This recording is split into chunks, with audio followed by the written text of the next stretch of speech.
He had a guest come on, but he ain't coming.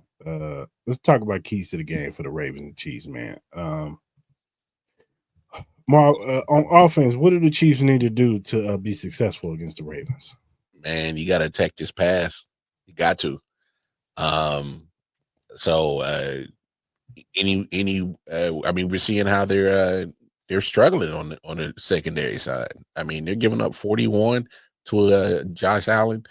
Like we talked about in that Browns game, the Browns still was able to. Joe Flacco still moved the ball. Mhm. Take away the penalties. So, you saw Jared Goff.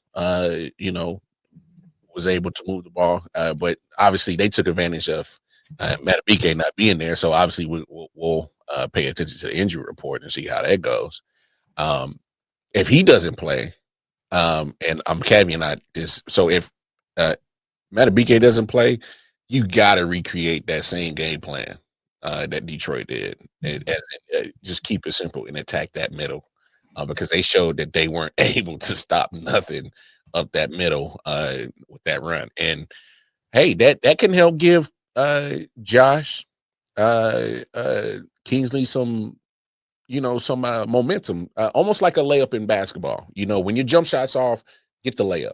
Mhm. And then once you make a couple of layups, start backing back and make a couple of elbow shots. Oh, you making them? Let me get the free throw line. Oh, making them? Let me get to the 3-point line. Start getting your your confidence up. So the best way for that, especially for some young offensive linemen, is to run the ball and just let them run forward and just be physical. So if their all pro nose tackle isn't there, I think they need to do that, is attack that run up the middle. But regardless, overall, the keys to winning that game, they have to attack a weak secondary. Jair Alexander is already hurt. And then they're still trying to get their communication right on that back end, and so far it just hasn't happened. Amaran just had a great game last night. If it wasn't for the success of the running game, I think Sam Laporta would have had a breakout game last night. Mhm. He was getting jiggy. But so this might be the game where you might. I'm not saying we get prime Travis Kelce back, but obviously they're giving him that same respect of double him. But Tyquan coming up big last Sunday, maybe that might scare some. Like, oh, we got to make sure we cover the deep ball. Okay, if that's the case, then that opens up Trav. We know what Trav does in the intermediate in the middle, especially if you just throw Tyquan down there as a decoy.